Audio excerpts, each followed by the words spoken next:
કરીએ અમદાવાદમાં પ્રહલાદનગર ગાર્ડન પાસે પાણીની લાઈન લીકેજ થઈ છે। લીકેજ થતા રસ્તા પર ખાડો પડતા એએમસીએ કામગીરીની શરૂઆત કરી છે। જેસીબીની મદદથી ખોદકામ કરી લાઈન રિપેરિંગનું કામ હાથ ધરવામાં આવ્યું છે।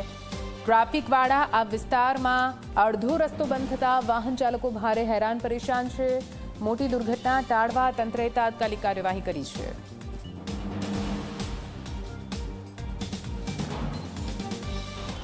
અમદાવાદ અને રાજ્યમાં પડેલા વરસાદ બાદ એ નુકસાનીના દ્રશ્યો સામે આવ્યા કે જ્યાં ઘરવખરી સાથે એ શહેરના માર્ગો એ રાજ્યના માર્ગોને નુકસાન થયું।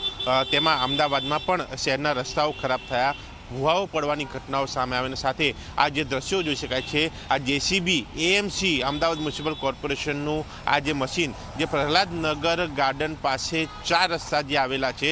ત્યાં કામે લગાવવામાં આવ્યું છે, કારણ કે આ 4 રસ્તા ઉપર પાણીની લાઈન લીકેજ થવાની ઘટના જે છે સામે આવી અને એ પાણીની લાઈન લીકેજ થતાં સામાન્ય ખાડો જે છે એ અહીંયા પડ્યો હતો અને એ બાદ મોટી દુર્ઘટના ન સર્જાય, મોટો ભૂવો ન પડે તેને જોતા એએમસી તાત્કાલિક ત્વરિત ધોરણે અહીંયા એ કામદારો, મજૂરો અને મશીનરી કામે લગાવીને બેરિકેટિંગ કરીને કામ હાથ ધરાયું કે જ્યાં ખાડો ખોદીને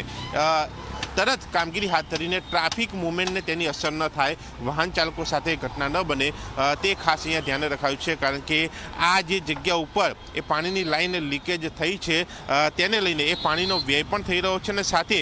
મોટી લાઈન અહીંયાથી પસાર થઈ રહી છે, જેના કારણે અન્ય કોઈ ઘટના ન બને અને સાથે એ ટ્રાફિક મુવમેન્ટ પણ અહીંયા જોઈ શકાય છે કે જ્યાં કોર્પોરેટ રોડથી એ પ્રહલાદનગર જતો એ નાનો રસ્તો કે જ્યાં દરરોજ હજારો વાહન પસાર થતા હોય ત્યારે એ ટ્રાફિકને અસર રહેતી હોય છે, એ અસર ન થાય અને બીજી કોઈ ઘટના ન બને તેને લઈને આ કામગીરી હાથ ધરાઈ છે। ત્યારે આવી જ કામગીરી એ અમદાવાદ શહેરમાં અન્ય જગ્યા ઉપર પણ જરૂર છે, જેથી કરીને ત્યાં પણ એ સમસ્યા જલ્દી દૂર કરીને લોકોને સુવિધા આપી શકાય અને અન્ય ઘટના થતી પણ રોકી શકાય। કેમેરામેન મુકેશ ચૌહાણ સાથે દર્શક રાવલજી મીડિયા।